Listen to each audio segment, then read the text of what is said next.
America అధ్యక్షుడు Donald Trump ప్రతిపాదించిన సుంకాల వల్ల ఈ ఏడాది ద్వితీయార్థంలో ఆర్థిక మాంద్యం ఏర్పడుతుందని టెస్లా సీఈఓ ఎలాన్ మస్క్ సంచలన వ్యాఖ్యలు చేశారు. మస్క్ అమెరికా అధ్యక్షుడు ట్రంప్ మధ్య కొనసాగుతున్న బహిరంగ వివాదం ఈ వ్యాఖ్యలతో మరింత పెరిగింది. ట్రంప్ విధించే సుంకాలు ఈ ఏడాది రెండో అర్ధభాగంలో ఆర్థిక మాంద్యానికి కారణమవుతాయని మస్క్ తన ఎక్స్ ఖాతాలో పోస్ట్ చేశారు. అమెరికా దివాలా తీస్తే ప్రపంచం మొత్తం ఇబ్బందులు ఎదుర్కొంటుందని ఆందోళన వ్యక్తం చేశారు. సార్, ఇప్పుడు ట్రంప్ కొన్ని దేశాలపై సుంకాలు విధిస్తూ వస్తున్నాడు. సో దీనిపై ఇప్పుడు ఎలాన్ మస్క్ స్పందించారు. ఆయన ప్రతిపాదిస్తున్న సుంకాల వల్ల ఆర్థిక మాంద్యం భారం పెరుగుతుంది అన్నట్లుగా ఎలాన్ మస్క్ అంటున్నారు. అలాగే వీరిద్దరి మధ్యలో ఉన్నటువంటి స్నేహం కూడా ఇప్పుడు అదేంటంటే ఇప్పుడు మిత్రులు శత్రులుగా మారినట్లుగా వీరి వివాదం బహిర్గతమైంది. ఇది ఎలా చూడాలంటారు సార్? ఇప్పుడు ఎలక్షన్స్లో మస్క్ చాలా ఖర్చు పెట్టాడు. $30 కోట్ల ఖర్చు పెట్టారు ట్రంప్ కోసం. తర్వాత ఇద్దరు కలిసి చేస్తేనే దరిదాపు ట్రంప్ గెలిచిండు. ఆనాడు కూడా వాళ్ళిద్దరు స్టేట్మెంట్ ఇచ్చాడు ట్రంప్ కూడా, మస్క్ సపోర్ట్ వల్లనే. తర్వాత ప్రత్యర్థికి వచ్చినటువంటి సందాలు కూడా ట్రంప్కి వచ్చినట్టు కన్నా అపోజిట్గా పనిచేసినటువంటి పోటీ చేసిన అభ్యర్థికి ఎక్కువ సందాలు వచ్చినాయి. అమెరికా అయినా మస్క్ సపోర్ట్ చేసి మొత్తం మీద గెలిచాడు. గెలిచిన తర్వాత ఇండిపెండెంట్గా వ్యవహరిస్తున్నాడు ట్రంప్, ఎవరిని లెక్క చేయట్లేదు. ఇద్దరు కార్పొరేట్లే, మస్కు ఆయన ఇద్దరు కూడా కార్పొరేట్ వర్గాలే, బలిసినటువంటి పెట్టుబడిదారులు ఇద్దరు కూడా. ఇవాళ ఎందుకు విభేదాలు వచ్చినాయంటే, కార్పొరేట్లకు ఎందుకు విభేదాలు వస్తాయి? లాభాల కోసమే విభేదాలు వస్తాయి, లేదా వాళ్ళ పరిశ్రమల వాళ్ళ వాణిజ్య అవసరాల కోసం విభేదాలు వస్తాయి. అయ్యే విభేదాలు ఇవాళ వచ్చినాయి. ట్రంప్ ఇవాళ అధికారంలోకి వచ్చినాక అందరికీ అమెరికా బాకీ పడి ఉంది. చైనాతోటి $361 బిలియన్ బాకీ పడి ఉంది ఫారెన్ ట్రేడ్లో. ఇండియాకు $40 బిలియన్ బాకీ పడి ఉంది. యూరోపియన్ యూనియన్ కూడా అట్లాగే లోటులో ఉంది. ఈ లోటు పూడ్చుకోవడానికి ఏం చేస్తుండు? విదేశీ లోటు అంటే వీళ్ళు ఎగుమతి చేసి తీర్చాలి. అమెరికాకు ఆ క్యాపబిలిటీ లేదు, తయారీ రంగం లేదు కాబట్టి ఆ క్యాపబిలిటీ లేదు. కాబట్టి వాళ్ళు ఏమనుకున్నారు, 50 ఏళ్ల సంధి ఈ ఇండస్ట్రీస్ పెడితే పొల్యూషన్ వస్తుంది, ట్రేడ్ యూనియన్స్ వస్తాయి, ఇండస్ట్రీస్ వస్తాయి, రకరకాల సమస్యలు వస్తాయి. కాబట్టి సర్వీస్ సెక్టర్ని డెవలప్ చేసుకొని వాటితో కొనుక్కోవచ్చు అని కొనుక్కున్నారు. ఇప్పుడు మన ఇంట్లో వంట చేయకుండా ఆర్డర్ ఇచ్చి తెప్పించుకొని తిన్నట్టుగా చేశారు. ఇవాళ గత 40 ఏళ్లుగా ఆర్డర్ ఇచ్చి తెప్పించుకున్నారు. దాంతో ప్రపంచవ్యాప్తంగా అన్ని మేజర్ కంట్రీస్కి ఇది బాకీ పడి ఉంది. ఇప్పుడు అవి తీర్చాలంటే ముందు వాటి గ్యాప్ తగ్గటం కోసం ఇతర దేశాలు వచ్చే దిగుమతుల మీద టారిఫ్లు వేసి వాటి రేట్లు పెంచితే వాళ్ళు వచ్చి అమెరికానే తయారు చేస్తారు. అమెరికా తయారు చేస్తే అమెరికాని ఎక్స్పోర్ట్ చేస్తే డాలర్లు వస్తాయి. కాబట్టి అమెరికాలో ఉద్యోగాలు వస్తాయి. కాబట్టి ఇటువంటి ఇండస్ట్రియలైజేషన్ పెరుగుద్దని ఫైనల్గా ఒక ఆబ్జెక్టివ్ తోటి మొదలుపెట్టి ఫస్ట్ చైనానే బెదిరించాడు. 250% చైనా నుంచి వచ్చే దిగుమతులు మీద టారిఫ్ వేస్తాడు.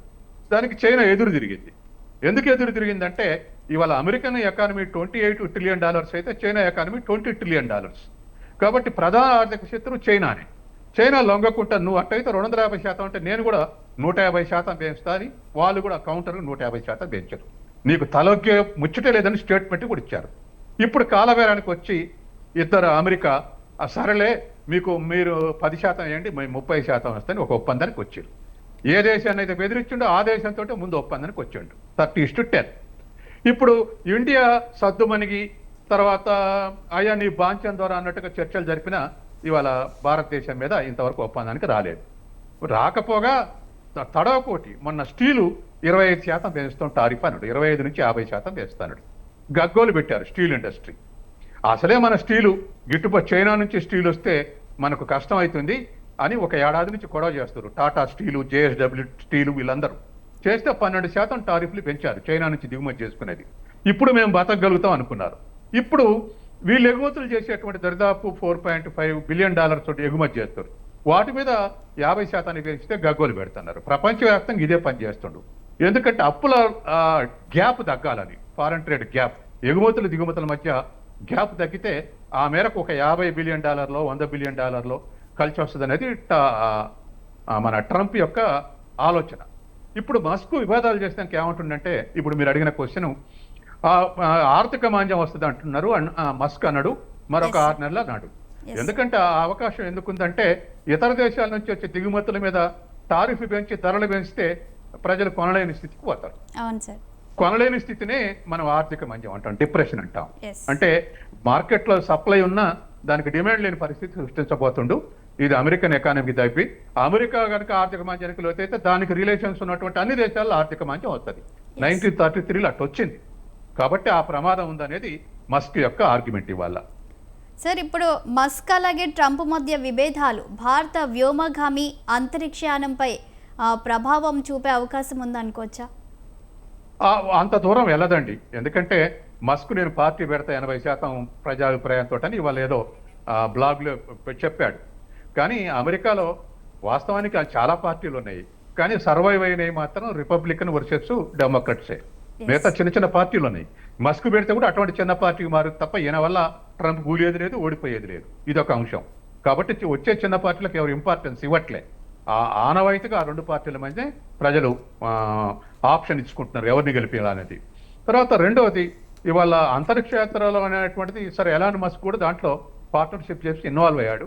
అంత దూరం వెళ్ళేటువంటి అవకాశం లేదు. ఎందుకంటే ఈలోపే ఏదో ఒక అగ్రిమెంట్కి వచ్చే అవకాశం ఉంది. అయితే బాగా ద్వేషం మాత్రం ముందు వాణిజ్యంలో విభేదాలలో మొదలైంది, ఆ తర్వాత రాజకీయాల్లో మొదలైంది. ఇప్పుడు వ్యక్తిగతంగా కూడా ట్రంప్ను దూషిస్తుండు ఎవరు మస్క్. ఆయన వ్యక్తిగత విషయం మీద కూడా ఇవాళ బయట పెట్టాడు. కాబట్టి అంత దూరం పోయినాక ఈ ద్వేషాలు పెరుగుతాయో, అవి ఎంతవరకు ఇంకా కంప్లీట్ వీళ్ళ జగడం గురించి ఇన్ఫర్మేషన్ బయటికి రాలే. తర్వాత ఒక 2 రోజుల ముందు 130 రోజులకు రాజీనామా చేయాలి మస్క్.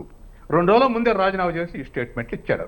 ఆయన డోగ్ అధ్యక్షుడు, D O G E DOGE, department of government expenditure. కాబట్టి దాన్ని కంట్రోల్ చేయాలి అనేది ట్రంప్ ఉద్దేశం. ఎందుకంటే ఉద్యోగస్తులు తగ్గేయటం, బయట దేశాలకు సహాయం చేయటం, వీటి మీద అదనంగా ఖర్చు పెట్టడం. ఎందుకు ఇవాళ ట్రంప్ అధికారంలోకి వచ్చే నాటికి ఈ ఖర్చు, ఎక్స్పెండిచర్ యొక్క ఖర్చు మన ఏది హెల్త్ కేర్ మీద ఒక 6% జీడిపిలో, అట్లాగే 5 హెడ్స్ మీద 5%, 4%, 3%, ఇంకా అంతా 25% జీడిపిలో వీటి మీద ఖర్చు పెడతారు ఎక్స్పెండిచర్. 25% అంటే 2 ఏళ్ల కింద లెక్క ప్రకారం $24 ట్రిలియన్ ఉంటే $6 ట్రిలియన్ వీటి మీద ఖర్చు పెడతారు. ఇది ఎక్కువ ఖర్చు అవుతుంది, భారం అవుతుంది, అప్పులు అవుతున్నాయి, తగ్గించాలనేది ట్రంప్ వాదన. ఇది కరెక్ట్ కాదు, ఇది అమెరికన్ ఆర్థిక మాంద్యానికి దారితీస్తుంది, ఇన్కమ్ లెవెల్స్ తగ్గి అనేటువంటిది మస్క్ వాదన. కాబట్టి విధానాల్లో కూడా భేదాభిప్రాయాలు వచ్చాయి. కాబట్టి భవిష్యత్తులో ఇంకా రేపు ఎల్లుండి ఉంటే ఇంకా అదనపు సమాచారం వచ్చే అవకాశం ఉంది. ఈ మేరకు ఇవాళ మస్క్ ఎదురు తిరిగాడు అనేటువంటి తెలుస్తా ఉంది మనకు.